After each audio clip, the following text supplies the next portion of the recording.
Welcome back, everybody. We're going into the last hour of today's episode of RollPlay Nebula Jazz.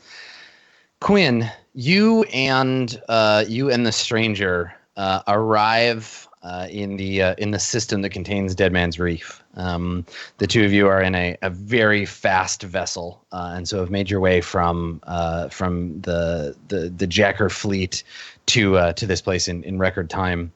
When you arrive, it's not quite how you remember it. There is a bunch of Mingasi ships kind of gathered around the planet. There isn't a blockade per se, but there's definitely more Mingasi here than you remember last time.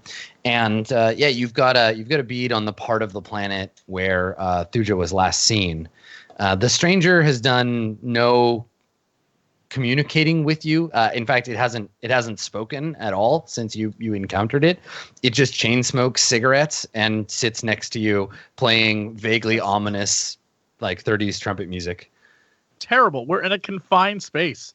He doesn't even consider my feelings. What an ass. Yeah. You got that secondhand smoke for sure. But it didn't exist in the 50s, so it doesn't exist now. Right. Sure. Of course. Yeah. So, and so I think that we see you kind of like flying down towards the planet. Are you going to go straight for trying to find Thuja, or do you have anything else you want to do here? You've been here before, right? You know a bit of the lay of the land. The stranger is deferring to you, but you get the impression that it's here as much to keep an eye on you and make sure you're doing what Jack wants, as it is to help you. Yeah. So the first thing I do is rather than go directly to where Thuja would be, I signal the stranger that my plan is to sort of wind our way through the streets, and if anyone was tracking us, because we're in such a fancy hot rod, that if anyone was following us, Mingasi or whoever could be up there, we want to lose them. So the first place we need to go is through the slime part of the city. And see if we can. Also, I want to go check up on the slimes and see if I didn't murder them all. Okay. The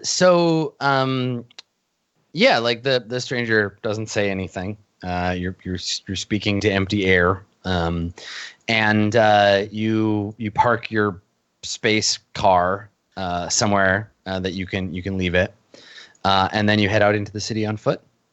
Yeah. Okay. All right.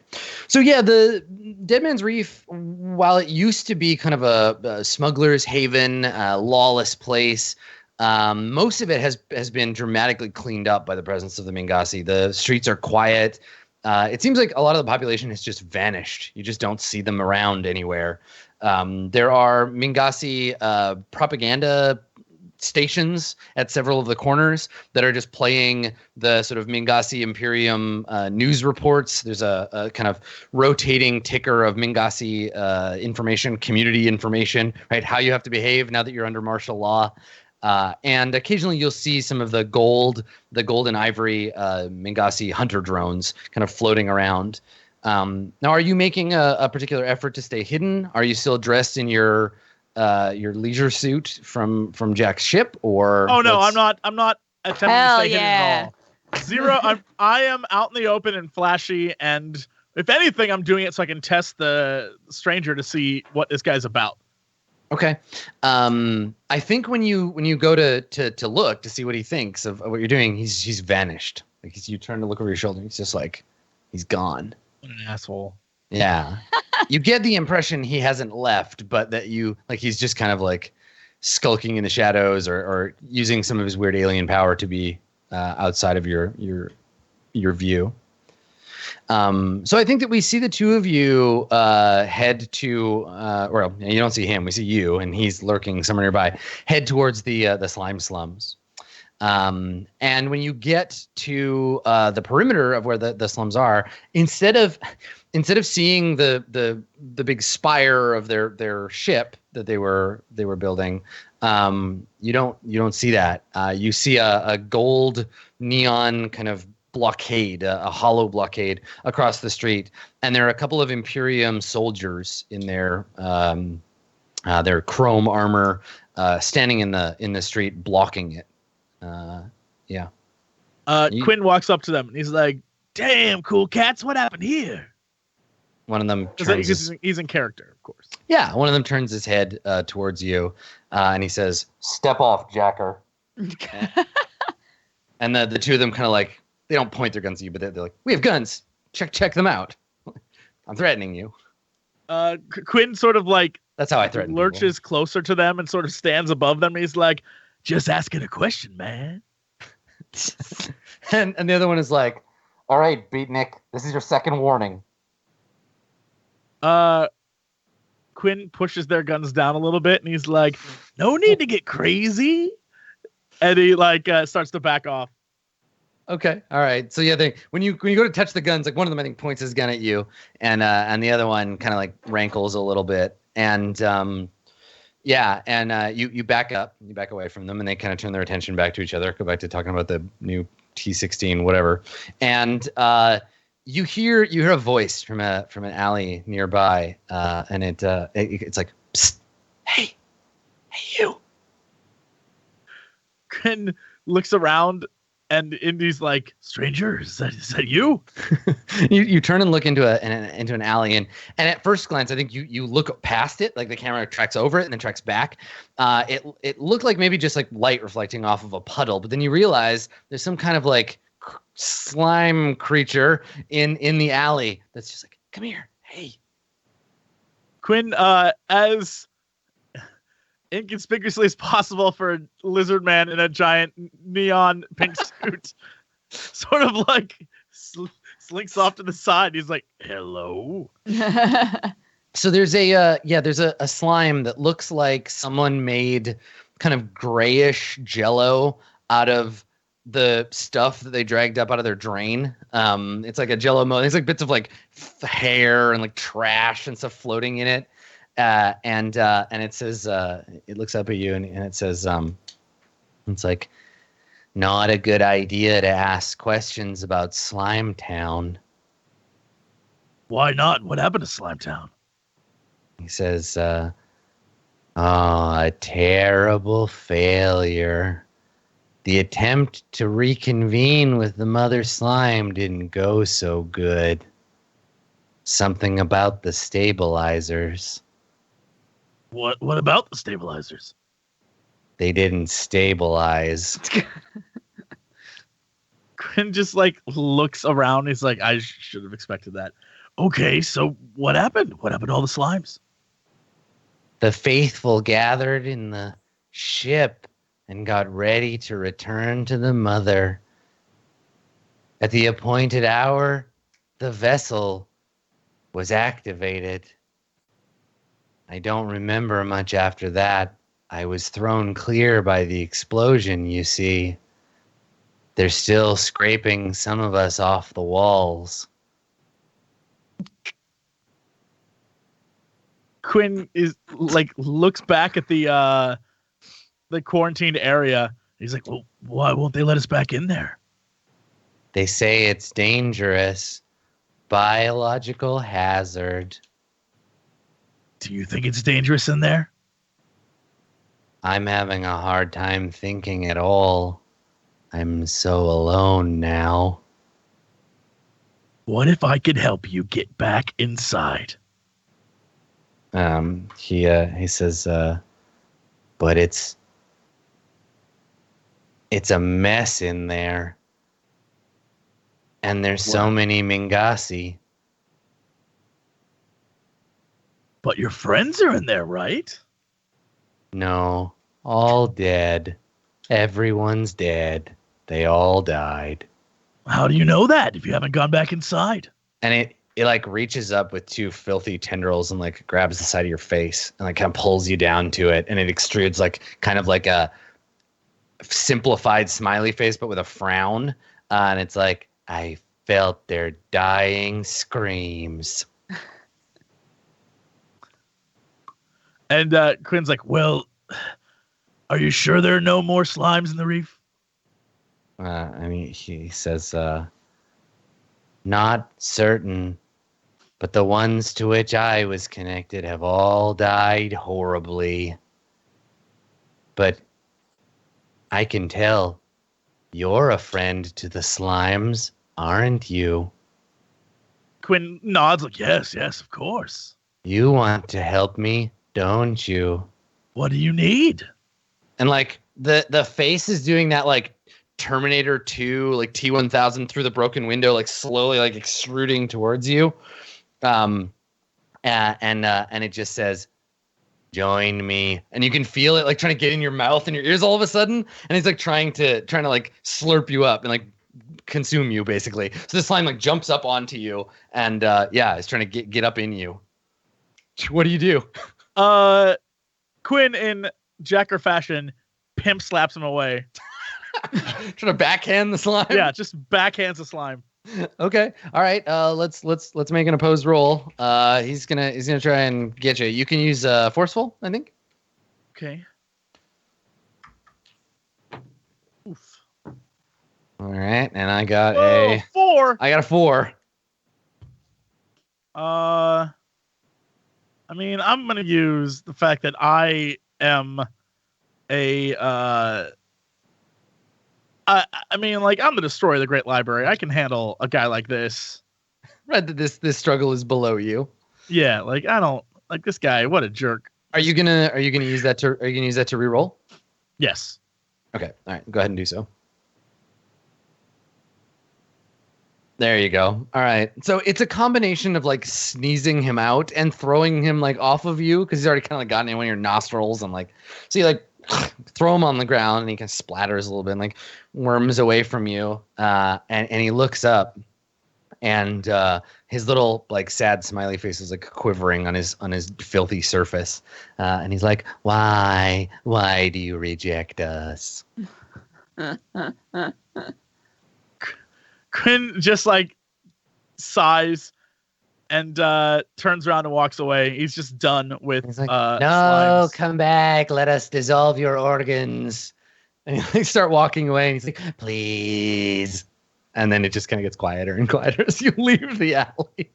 Quinn looks into the shadows wherever the stranger might be. He's like, so I mean, I think you turn because you're like, oh, where's the stranger? You turn and you just see a single like a street light casting a kind of a pool of light, and he's just leaned against the lamppost, smoking a cigarette coolly. And he like looks over at you. You can barely see anything else around him, just this pool of light as he looks over at you and like flicks the cigarette out into the distance. Quinn's like, yeah, they're fine. Let's go. Okay. All right. So you turn and go out into the city. So meanwhile, in the bar, Rex, you had an idea. You're muted, compadre.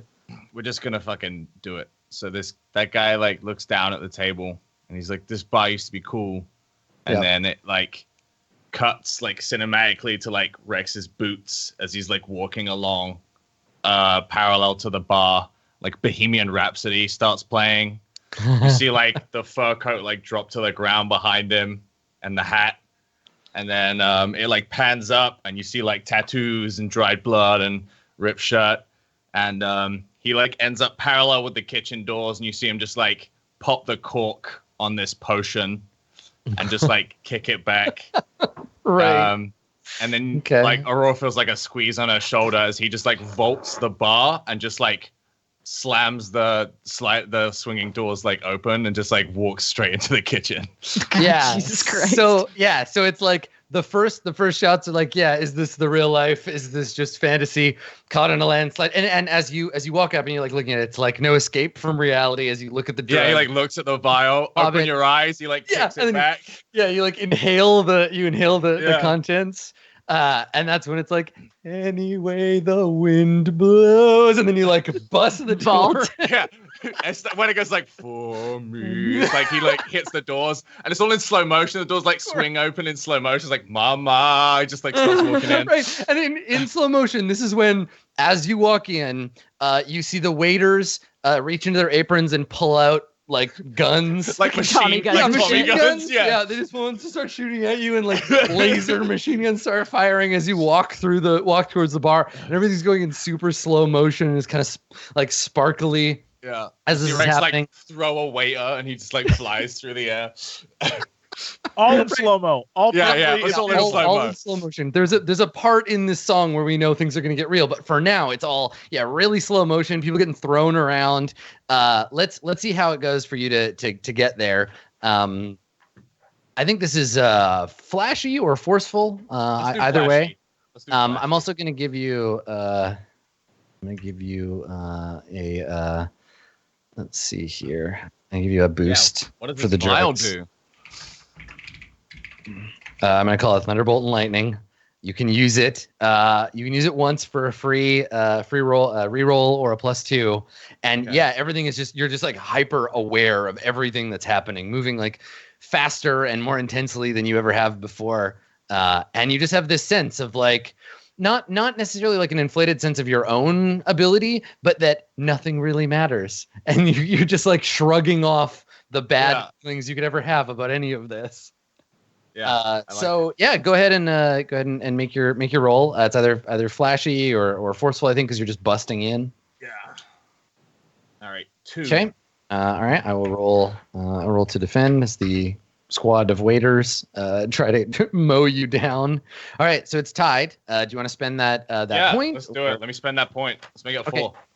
All right, so do you want to use the Thunderbolt and Lightning boost, or do you want to use fuck it, yeah, why not? Let's use the Thunderbolt and Lightning. He's just popped it. It's like a temporary high. He just like waltzes in. Okay, so you'll still have it to call on later, but this is the free one. So yeah, describe it. There's like a dozen like bad movie extra waiters that pop out with either machine guns, like one of them has nunchucks or something. Like they're just unreasonably well armed for waiters.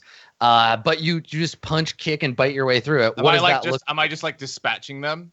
It's up to you. You beat them all soundly. You get to the entrance to the basement without any of them doing anything to you. But I would love to know what that looks like. I think like we see this from like maybe like Aurora's perspective. She's like sat at the bar and she can only see through the 2 tiny windows on the swinging door. The door swings shut behind me. I love the idea of pacing the scene where you walk in and the door swings and we see you and then it swings open again. There's like blood on the walls and then it swings shut again. You have like these brief flashes, like the door swings open the first time you see like a chef going like, what the hell, with nunchucks, and then like it swings back and you see him like flying over a table, and then it swings back again and you see like blood on the wall, and it swings back another time and you see like a waiter like crawling out on his hands and knees, and then he just gets pulled back in. He's like, ah! Yeah.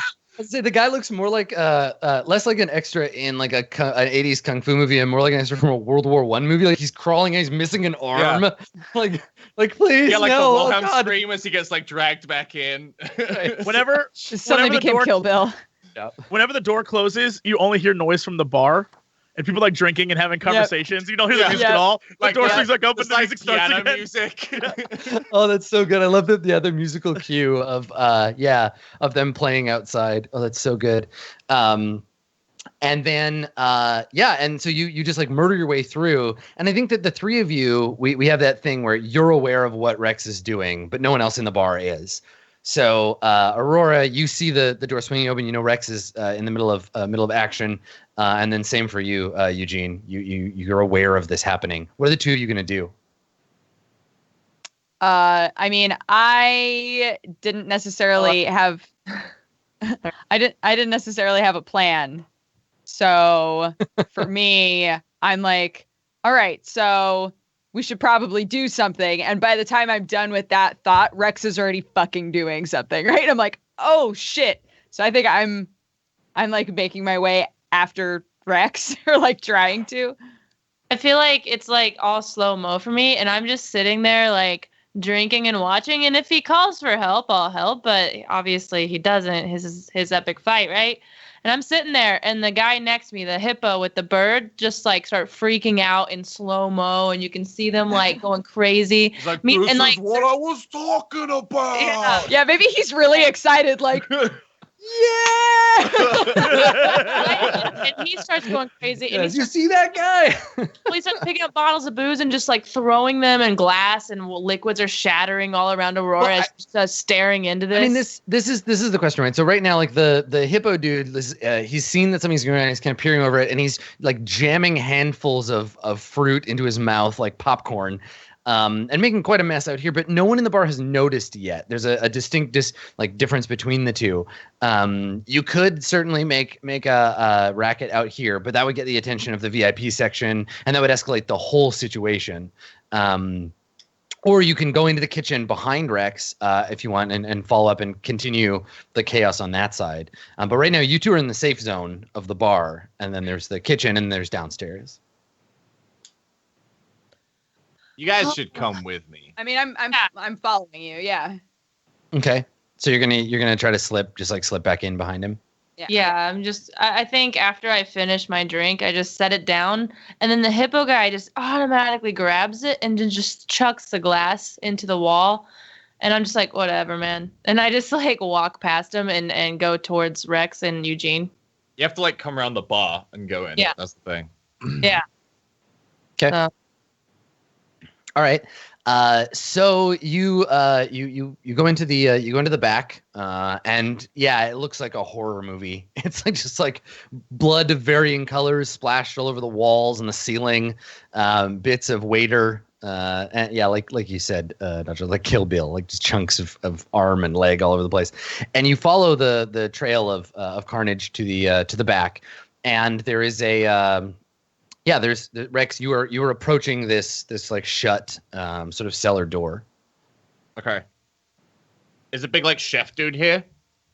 Yeah. I think we'd be remiss not to have him step out as the sort of boss of the encounter. That's what I think as well. Yeah. Yeah. So you walk up and you look at it, and then out of the shadows comes this multi-armed, multi-eyed guy, and he's got butcher knives and cleavers and stuff in every hand, and he's kind of like banging them together and like waving them at you. And then what do you do? So he points a knife at you, like, come get some. Rex like points at him and he's like, "You make a mean steak." And and he nods, and he has a sharpener in one hand, and he like draws this long knife across it a couple of times, and he says, "Tonight the special is shark fin soup." And I walk in then when he says that. Yeah, sure. I walk in, I lean against like the corner, and I'm like, well, that doesn't sound very good. And that's all I say. And I just like look at him like, Rex like tilts his head and he's like, "There's just one problem." Yeah. There's a pause. He looks. And no, as he pauses, I'm like, go on. What? Rex, he's like, "I was waiting for." But no, there's a problem. You didn't say anything else. Rex is like, he says it again. He goes, "There's just one problem." And I love the idea of this being like an improvised fight scene that you're all aware of that you're in, and Aurora has like broken the like, I'm gonna say a badass thing, now you say a bad, and so he looks at Aurora like, is it your line, or am I supposed to? She's not here. She's not here. No, and I'm just like, what? Can you just? Are you gonna fight? What is? Can you just? What's the problem? Whoa. And he starts to say something, and he's like, I'm sorry, like he's stepping on your line. The problem is that you haven't started fighing yet. That's the one problem. I figured it. Thank you. What? Sorry. Yeah, and the chef looks at you, Aurora, and he's like, hang on. Okay, Go. He looks back at Rex, and he's like, okay, say it again. Okay, let's start it. Rex looks back and he's like, "There's just one problem." And That's when Eugene comes in. He takes a deep breath. And then Eugene comes in and he's like, "What the fuck happened in here?" Are you kidding me? Yeah, the chef, both Rex and the chef have the exact same reaction. Like, "Oh, come on!"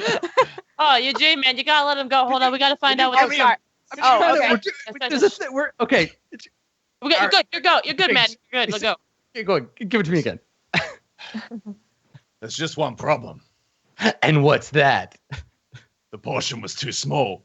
And Rex, I want to use my ability to bite his head off. Right. Okay. And then he looks at you like, "Oh, okay, now we can fight." And then you're just like, "Ow!" and take his head off. Yeah, blood squirts out of his severed neck hole, and he just falls over, and all the knives clatter to the floor. Great. Perfect. Yeah.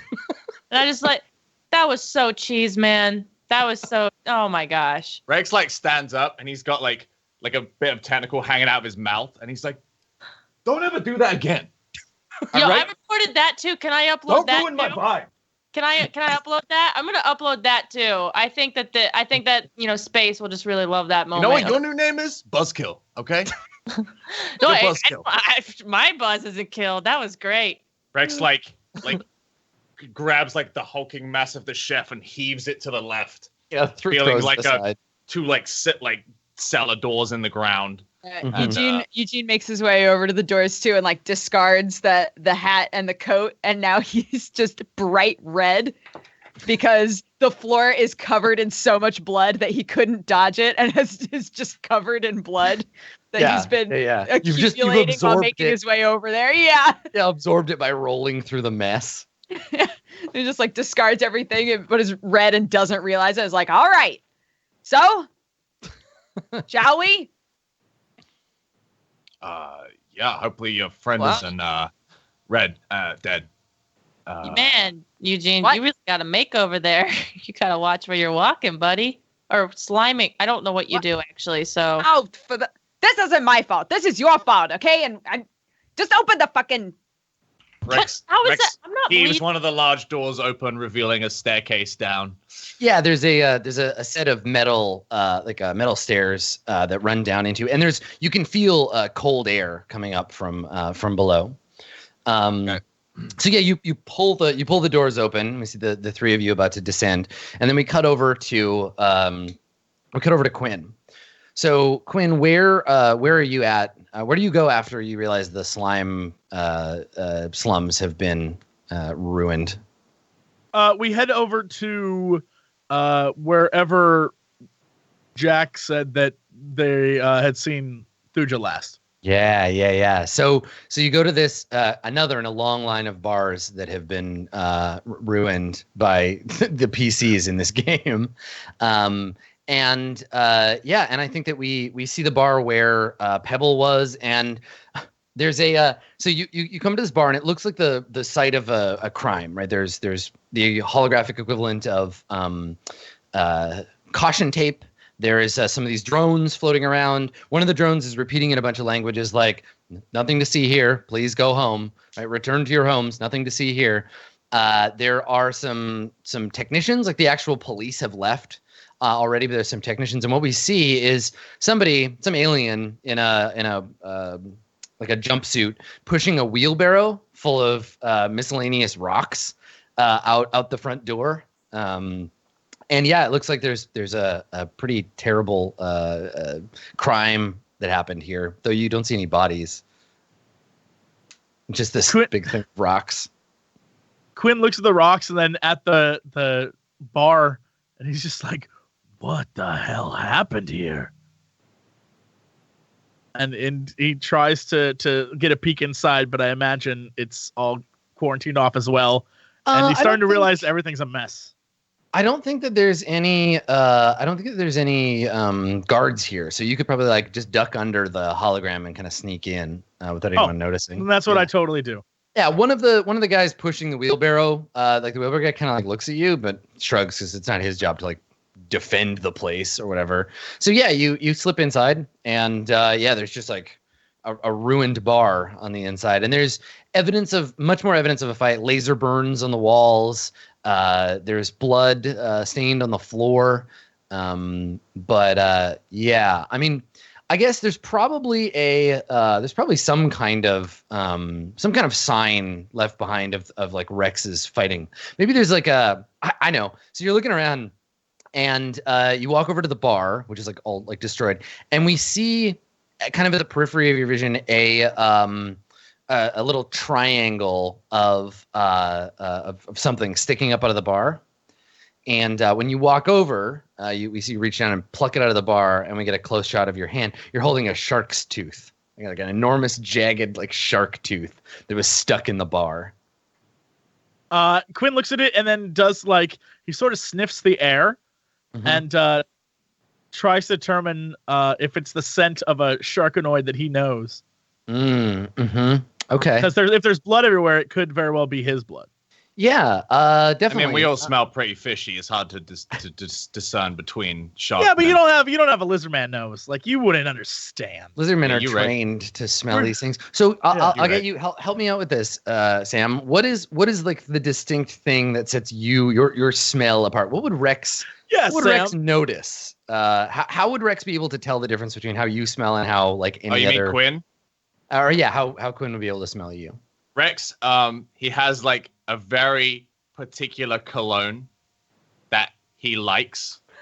And like after he like dresses down and eats someone alive, he tends to like, it's like a tiny little vial from like a world he enjoyed. He like wouldn't divulge it to anyone, but he tends to just like dab either side because he doesn't want people to think he's a monster. That's like his reasoning is he doesn't want to smell of blood. That's so like sweet he has like this dab, and it's like it doesn't smell like that good. In Quinn's opinion, it's literally just like some basic. Perhaps the first time that you encountered this unique smell was was a visit with your sister. Yeah, maybe. Yeah. You've smelled this smell before. I have smelled this before at your sister's place, but Quinn Yeah. looks at the shark tooth and does like and just turns. It's like, son of a bitch, and like looks back to the door, and he's like, "All right, stranger, follow the nose," and he just sort of like starts sniffing and walking down the street.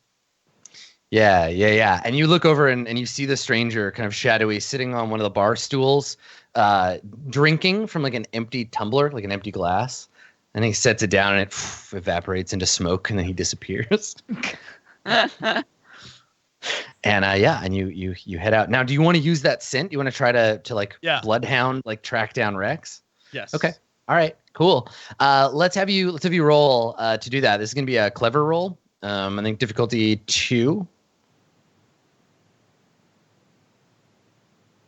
And we'll see. I have to go through everyone's. I was gonna try and entice you guys with things, but clever 2.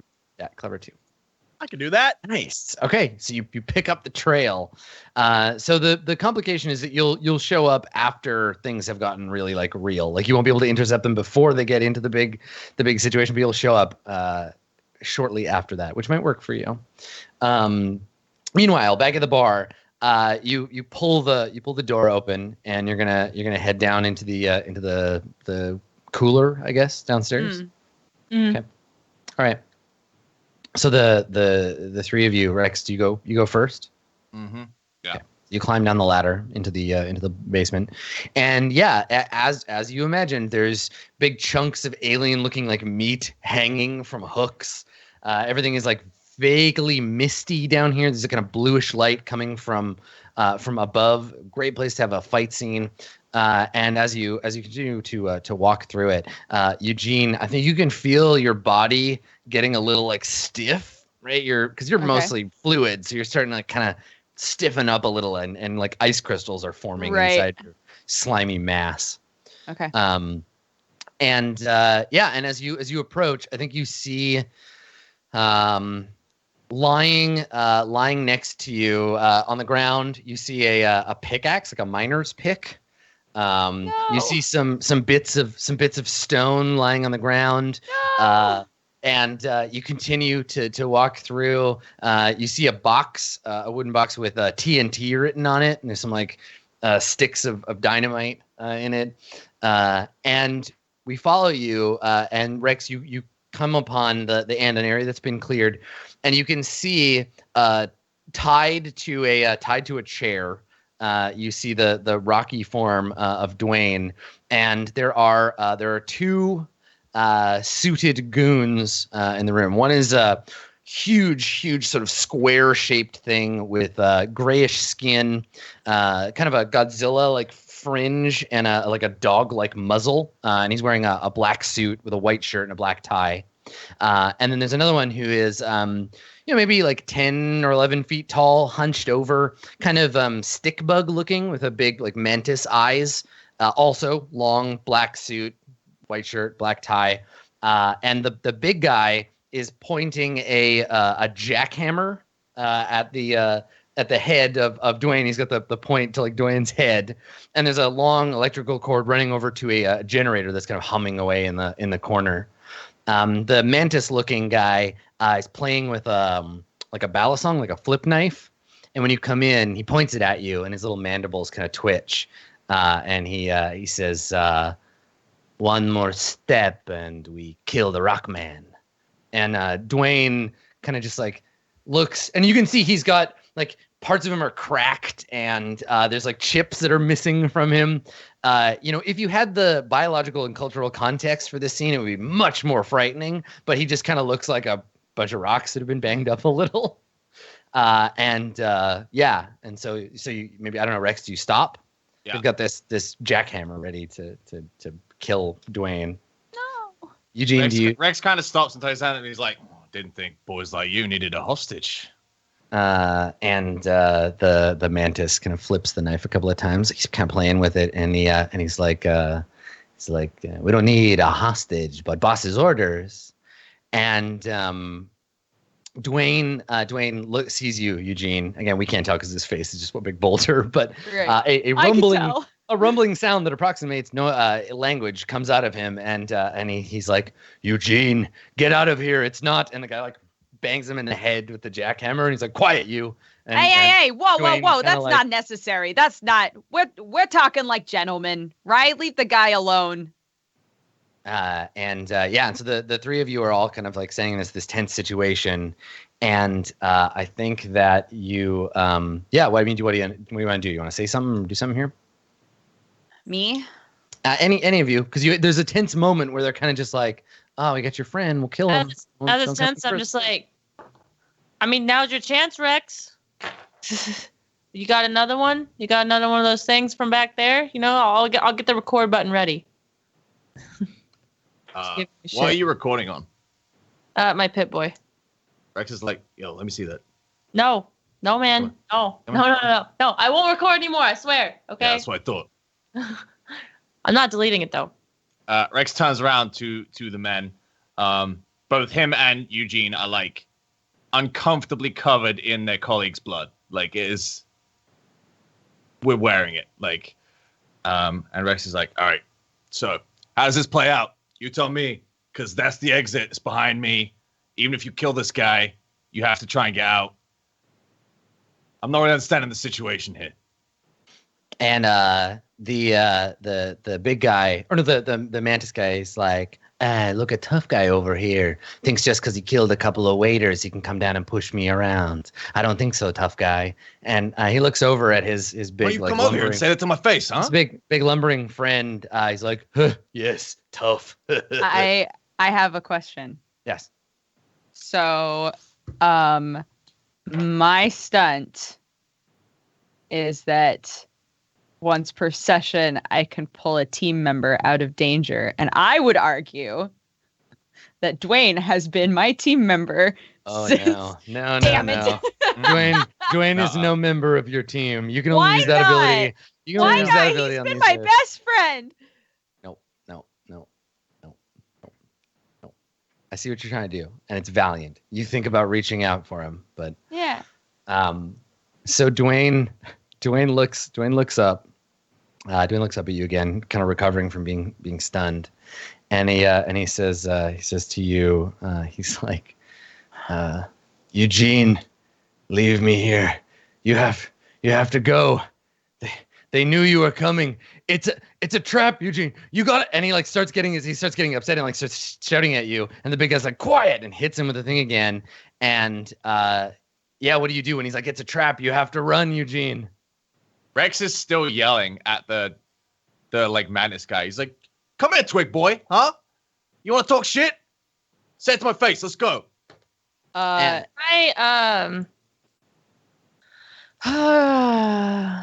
would love... Sorry. Oh, go ahead. No, I'm trying to think of how I could use my stunt to get an insight from these guys. Yeah, there's no technological stuff down here, really. No, I don't mean that. Like, gain an insight from them to learn something about them. We can do that anyway. Any you of us tell can Adam you want to an do aspect. that, and then he creates a role for you. Okay, Yeah. well, because it's a stunt for me that once per session I could do that. Yeah, because you're part of the hive mind. Yeah. But I feel like you're cut off from the hive mind right now, Yeah. on purpose, right? Well, I'm kind of cut off, but they probably already know where I'm at, so I could obviously turn it back on. I think Adam would say you could use it, but you'd have to turn it back on. Yes. And that's gonna bite us in the ass later, maybe, probably, definitely. Well, I mean, it's gonna bite us in the ass. Remember that thing that I said that we have to hurry? This is Well, The ass biting is coming one way or the other. It's coming no matter what. That's why I'm like, I could turn this on and just try to get an insight, or I could just like leave it here and just start like see what you guys do and fight. So. Can I say that while everybody's just kind of like yelling, I'm trying to, I want to discover an aspect about where we are. About the scene? Sure. Yeah. Okay. Now you can, for the scene doesn't have aspects like already, but you can create one if you want to. That would be appropriate for the freezer. You could also try to discover an aspect about either the mantis guy or the kind of gorilla dog gangster guy. Maybe since Rex is shouting at the mantis guy, I'll discover an aspect about him. Or try to. All right, sure. Let's I'll roll against you. Give you your difficulty. And then you can make a roll. All right, difficulty is gonna be 2, and I think you're just doing this with clever, right? You're just trying to like pick out a detail about him. Okay. All right. So let me add one here. Mantis gangster. He is a sadistic bastard. That's the thing. He likes hurting people. He's enjoying this. So he's got that. He's got one of those as his aspects, and you can just see him like playing with the knife and his little green kind of semi see-through mandibles like twitching.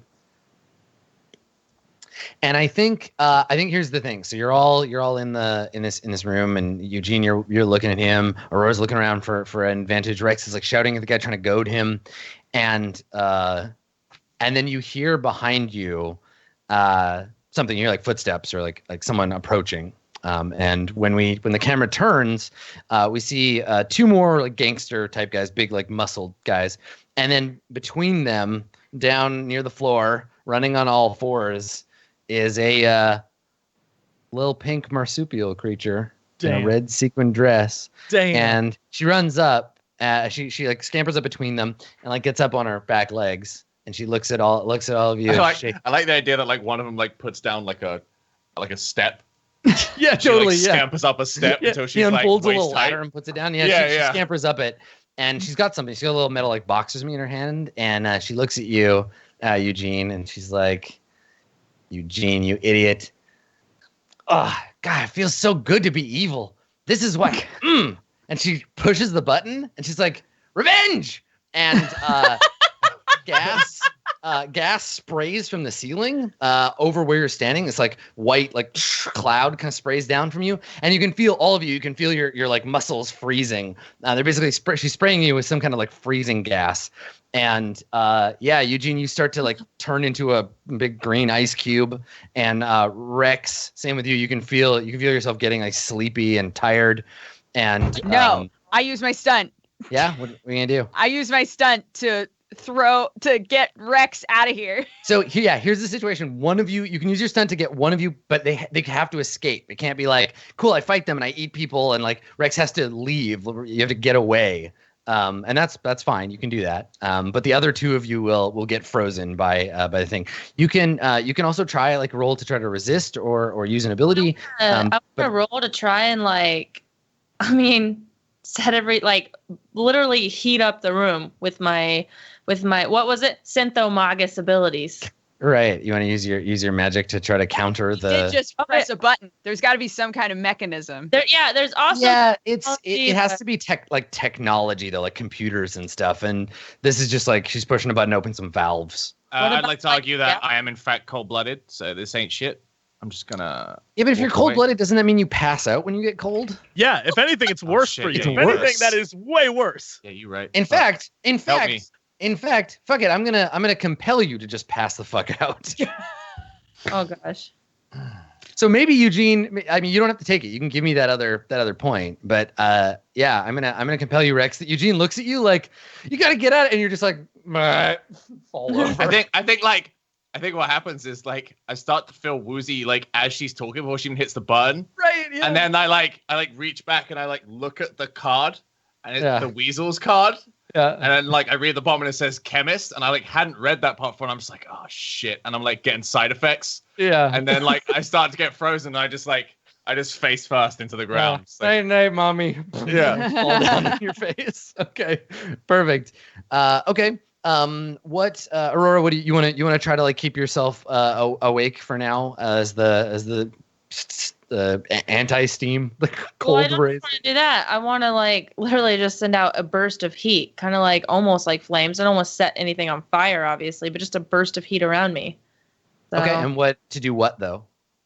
well, one, to heat up the room. Two, to perhaps counteract what's going on right now. Create an aura around us that will not cause us to freeze. At least Eugene and I are together, I would think. So I did that confusion barrier last time where the like as the guy was in the room with me, he was constantly in it. So. Yeah, you can try for sure. There's a lot of this gas, and you're not like great at this magic thing yet. Let's call it difficulty 5, and it's flashy. It's not being clever. I'm trying to counteract. I mean, you're throwing fire out of your hands. But I'm not doing it to be flashy. I'm not doing it to say, hey, look at me. Whoops. If anything, I don't want people to look at me. So. Yeah, I just think that this implementation of it, like the way you described it, is pretty flashy. Like the plan itself is clever, but. all right, you're rigging your Pip-Boy to emit microwaves, which will warm up you, but only you. If you had the time. Well, yeah, I mean, yes, that would be a different thing. That wouldn't even be your magic. This would just be like, making the because that way you could use your stunt instead of rolling. That's true. You're hacking a device to save yourself.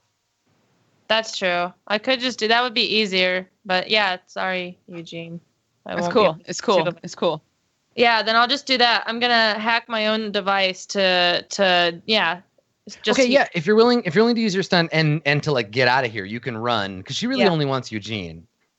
Okay, actually that's perfect. So Eugene, we see you freezing solid, right? Your otherwise squiggly exterior becomes hard and icy, and you freeze in place. You can see your vision kind of freeze over, and you see Rex tumble to the ground, and Aurora, protected by this warming field, runs out of the room, and the little angry marsupial lady is just like cackling and rubbing her little hands together. She's like, yeah, she's so happy to get revenge on Eugene.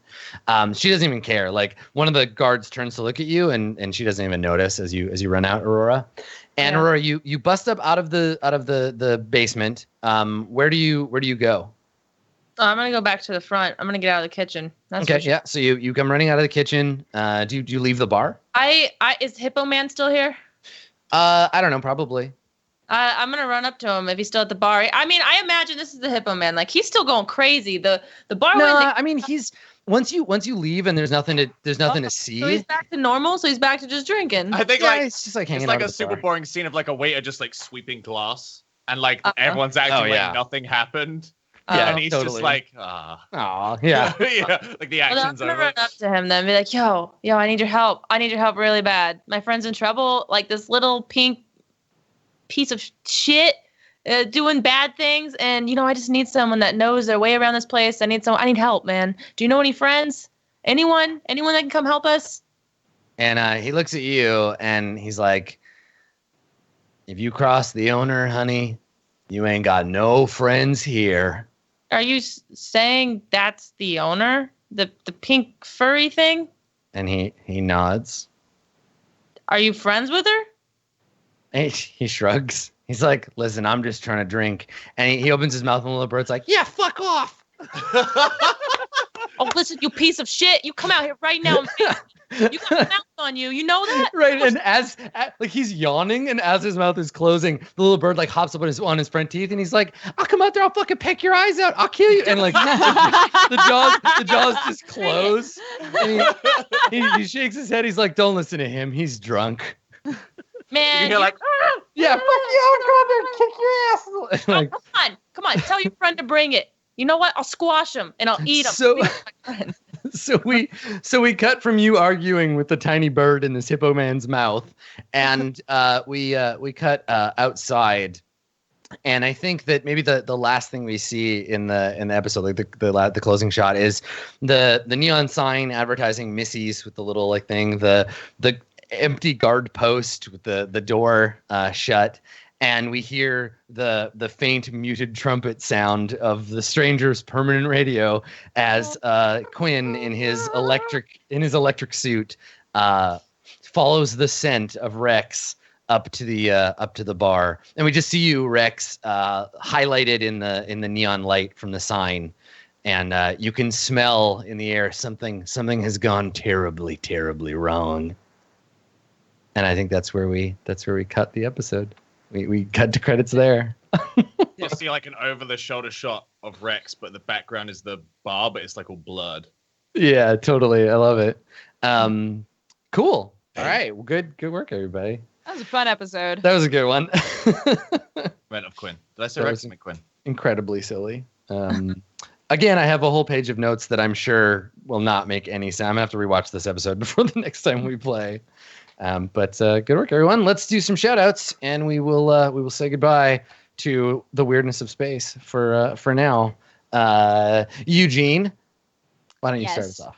Hi, everybody. It's your favorite friendly neighborhood booger. I'm Dodger, and you can find me at twitch.tv/dexbonus or youtube.com/pressheart-to-continue. I do anime and gaming stuff, and I hope that you watch Nebula Jazz forever because we have a lot of fun with it. Forever. Sam, why don't you go next? Hi guys, I'm Strippin. You can find me at twitch.tv/Strippin. My stuff's on the screen. Thanks for coming. It's a great show. I love it. Nice. Thanks, Sam. what the fuck are you doing, JP? Production value. Jesse, why don't you go next? Hi, my stuff is on the screen as well. I am so excited to do this with you guys. It's going to suck not being around for a while and doing this, but I will endeavor to remember what the hell happened next time and be sure to metagame the hell out of it. I can't wait. Excellent. Thank you, You're the Jesse. hero we need. If you haven't, audience, if you haven't seen it yet, I saw a great clip of Jesse from CoxCon talking about Nebula Jazz that made me laugh quite a lot. You should go dig that up. Oh yeah. What did I say? I don't want to spoil it. What did I say? Go find it. Pokket, take us out. Oh, we have so long for the next one, and we're almost reunited. Oh, I'm so excited, though. Had a lot of fun. My name's Pokket. I stream throughout the week and play lots of video games. And I had a lot of fun today, even though I know I was quiet. So still had a lot of fun. I enjoy this cast a lot. Awesome. Forever. Thanks, Forever. Ever. All right, everybody. This is it for today's episode of Nebula Jazz. Thank you so much for coming. You can normally find me on Twitter at Skinny Ghost or twitch.tv/Adam Koebel, but in like 30 hours, I'm going to Japan for 2 weeks, and then I'm going to be at Gen Con. If you're at Gen Con, I will be at the Burning Wheel booth pretty much the whole time. I've got a couple of panels and stuff, so if you're there, come find me, say hello, tell me how much you love this ridiculousness, and then I will be back at the end of August to run this and Court of Swords in the usual place at, for now, the usual time. So we'll see y'all again then. In the meantime, make sure you keep an eye on the RollPlay Twitter, because I know that JP has some other cool shit planned. So make sure you follow that and keep an eye on it. There is a thread I will go and assemble for Q&A on community.itmejp.com. I also posted the RollPlay cocktails thread, so if you have some cool drink, I was just gonna say, if you got a cocktail, girl, post it. You've got a cocktail idea, your favorite character, favorite place. Sam and I are going to get to work. Yeah, I realized that we could spice up the drinks with like glowing neon ice cubes. So yeah, none of that seems safe. Do that. None of that seems. And we can like have dry ice. Get so some of that. They like steam. Get some of that luster powder so Yeah. that the inside looks all like shimmery and fucking spacey. Fuck, So we're go gonna ahead make the and- best drinks. go Jesse, ahead I'm and gonna fuck you up. become You're your gonna own love it. RollPlay mixologist, and maybe we'll make and consume some of them for the next live show. That's it for us for RollPlay Nebula Jazz for this week. We'll see you next time, Space Cadets. Bye, everybody. Bye bye.